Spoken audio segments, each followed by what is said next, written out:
बांग्लादेश के अंदर एक उथल पुथल सी मची हुई है और अब एक नया फरमान जारी कर दिया है यूनुस ने। और इन सब के बीच में बांग्लादेश के तरफ से ऐसा क्यों कहा जा रहा है कि भारत को रोकना मुमकिन नहीं है। जियोपॉलिटिक्स में बहुत कुछ चल रहा है, हमेशा की तरह जानने को मिलेगा बहुत कुछ। आइए जानते हैं इन खबरों को विस्तार से। बांग्लादेश में अब हालात आउट ऑफ कंट्रोल जा रहे हैं और यहाँ पर यह भी देखने को मिल रहा है कि एक बड़ा बदलाव भी है। इसका सबसे बड़ा एग्जाम्पल देखिए, जमाते इस्लामी, इसने पॉलिटिकल कमबैक कर लिया बांग्लादेश में और इनका व्यू जो है एंटी इंडिया है, हमेशा से भारत के खिलाफ ही सोचते आए हैं। इसका रुख एकदम से भारत विरोधी रहा है। बांग्लादेश की सुप्रीम कोर्ट ने अपने फैसले में इन्हें छूट दी और ये एक बार फिर से राजनीतिक तौर पर सक्रिय हो गए। अब जमाते इस्लामी का इतिहास बड़ा ही विवादों भरा रहा है। 1971 के बांग्लादेश मुक्ति संग्राम के दौरान भी माना जाता है कि इन्होंने पाकिस्तान का समर्थन किया था और बांग्लादेश की आजादी का विरोध किया था। इनके जो कार्यकर्ता थे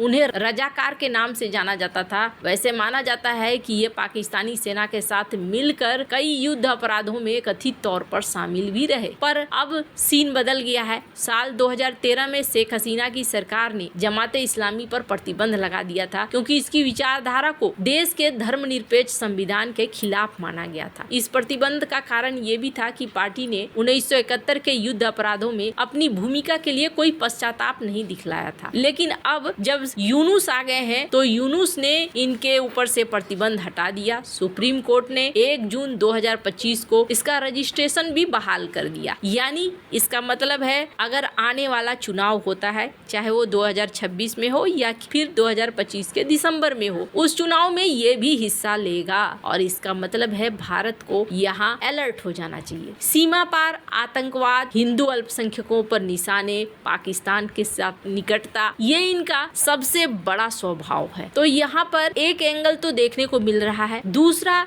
स्क्रीन पर एक आर्टिकल देख सकते हैं। यहाँ नोट हटा दिए गए जिसमें शेख मुजीबुर रहमान की फोटो थी। अब इसके जगह पर इन्होंने कई जगहों पर मस्जिद लगाई है। एक नोट में एक मंदिर भी लगाया है। हालांकि मंदिर लगाने के बाद लोग सोचने लगे, अच्छा बांग्लादेश ने तो मंदिर लगाया है, ये तो बड़ी अच्छी बात है, लगता है सुधर रहे हैं। तो ऐसी बात नहीं है। 18वीं शताब्दी का एक प्रसिद्ध मंदिर है कांताजेऊ मंदिर। यह मंदिर साल 2015 में सुर्खियों में आया था जब इस पर आतंकी हमला हुआ था। और ये वो जगह है जब बांग्लादेश कोई भी जाता है घूमने वगैरह के लिए तो बहुत ज्यादा इस जगह पे जाता है। बांग्लादेश के नेशनल बैंक ने 1 जून को 20 टका का नया करेंसी नोट जारी किया और इस नोट के आगे वाले हिस्से पर दिनाजपुर के ऐतिहासिक कांताजेऊ मंदिर का चित्र लगाया है। खैर, बांग्लादेश के नए करेंसी नोटों पर 3 मस्जिदों के चित्र भी है। 100 टका के नोट पर 60 गुम्बज मंदिर, 50 टके पर तारा मस्जिद, 10 टके और 10 पर बैतुल मुकर्रम मस्जिद का चित्र है। तो यहाँ पर अब बड़ा बदलाव देखने को मिल रहा है। हालांकि शेख हसीना ने एक लंबा चौड़ा पोस्ट डाला है, ये गलत है, ऐसे नहीं होना चाहिए, ये तो अच्छी बात नहीं है वगैरह वगैरह, लेकिन इसका कोई खासा असर नहीं पड़ा है। स्क्रीन पर एक ट्वीट देख रहे हैं, अभिजीत अय्यर मित्रा, इनके द्वारा एक ट्वीट किया गया है जिस ट्वीट में यह दिखलाने की कोशिश की गई है कि क्या पाकिस्तान स्ट्रेटेजिक फोरम नाम के किसी अकाउंट ने ये कहा है कि भारत को कोई आइडिया नहीं है बांग्लादेश भारत बॉर्डर पर क्या पक रहा है और ये किस तरीके से असर डालेगा। हालांकि अब क्या पक रहा है वो तो नहीं पता, लेकिन भारत ने एक्शन लेना जरूर शुरू कर दिया है। भारत ने बांग्लादेशियों को अब निकालना शुरू कर दिया है। और शुरुआत में क्या हुआ, कुछ लोगों ने अपील दायर कर दी सुप्रीम कोर्ट में और कहा कि बांग्लादेशियों को क्यों निकाला जा रहा है, ये गलत है, ऐसा नहीं होना चाहिए। तो इस पर सुप्रीम कोर्ट ने कहा कि नहीं, इस मामले में हम आपको कोई भी बात नहीं कर सकते हैं आपसे और इस मामले में हम केस को आगे नहीं बढ़ा सकते हैं। अब इसका मतलब हो गया कि सरकार जो फैसला ले रही है उस फैसले के साथ सुप्रीम कोर्ट खड़ी दिख रही है। अब इसी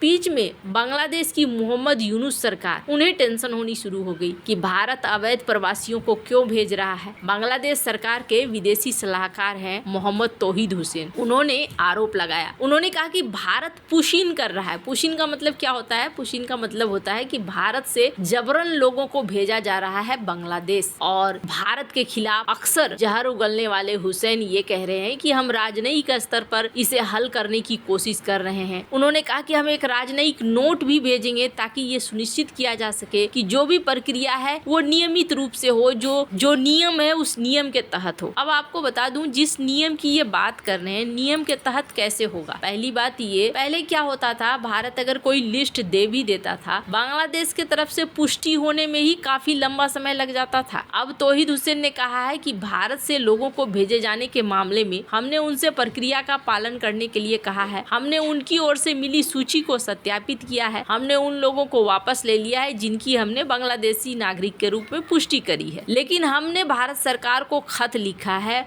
और खत लिखकर इस प्रक्रिया को रोकने के लिए कहा है। भारत की ओर से केवल बांग्लादेशी नागरिकों को ही वापस भेजने की बात कही गई, लेकिन हुसैन का कहना है कि बिना किसी जांच प्रक्रिया के लोगों को उनकी सीमा में धकेला जा रहा है। हुसैन ने कहा कि भारत से मिली सूची के सत्यापन के बाद कुछ नामों को हमने स्वीकार किया है, बाकी लोगों को तभी स्वीकार किया जाएगा जब उनको बांग्लादेशी होने की पुष्टि हो जाएगी। भारत की ओर से ट्रांसशिपमेंट रद्द करने के बारे में पूछे जाने पर तौहीद हुसैन ने कहा कि मुझे लगता है कि ये हमारे लिए अच्छा है, हमारी निर्भरता उन पर कम हो गई और हमारी किसी भी निर्यात को कोई नुकसान नहीं पहुंचा है। हालांकि ये तो यहाँ पर गलत बोल रहे हैं, ऐसा नहीं है। उन्होंने कहा कि हमने भी तो भारत की एक सुविधा रद्द कर दी है। अब आपको बता दूं, भारत और बांग्लादेश अगर इसे देखेंगे आप 4096 किलोमीटर लंबी सीमा साझा करते हैं। इसमें से ज्यादातर हिस्सा खुला हुआ है। अब इसका एक बड़ा एग्जाम्पल देखिए, यहाँ पर एक नदी बहती है और इस नदी को लेकर पहले माना जाता था यही नदी भारत और बांग्लादेश की बॉर्डर है, लेकिन यही नदी भूतकाल में और वर्तमान में क्या होने लगा कि यहाँ से अवैध घुसपैठ का रास्ता बन गया। तब जाकर बीएसएफ ने डीआरडीओ को संपर्क किया कि यहाँ पर हमें कुछ ऐसा चाहिए जिससे हम यहाँ पेट्रोलिंग कर सके, डिप्लॉय कर सके, ड्रोन वगैरह, रडार और भी कई तरह की चीजें, ताकि हम यहाँ सीमा को सुरक्षित कर सके, कोई यहाँ से घुस न पाए। तो अभी फिलहाल इस तरीके से कहा जा रहा है कि बीएसएफ कथित तौर पर पेट्रोलिंग करती हुई यहाँ पर दिखती है। अब ये जो बात आपने देखी अभिजीत अय्यर मित्रा की बहुत कुछ कुकिंग हो रहा है, पक रहा है। अब क्या पक रहा है ये सभी जानते हैं। म्यांमार बांग्लादेश को लेकर एक कॉरिडोर की बात चल रही है। यूएन के तरफ से प्रतिनिधि भी यहाँ पहुंची थी। हालांकि यूएन की प्रतिनिधि ने आंसर दिया कि हम इस कॉरिडोर की बात दोनों देशों के गवर्नमेंट पर छोड़ रहे हैं। दोनों देशों के गवर्नमेंट जो फैसला लेंगे वही फैसला मान्य होगा। हम यूएन है, एक संस्था है, हम कोई पॉलिटिकल पार्टी नहीं है कि हम किसी तरीके का निर्णय लें। जो भी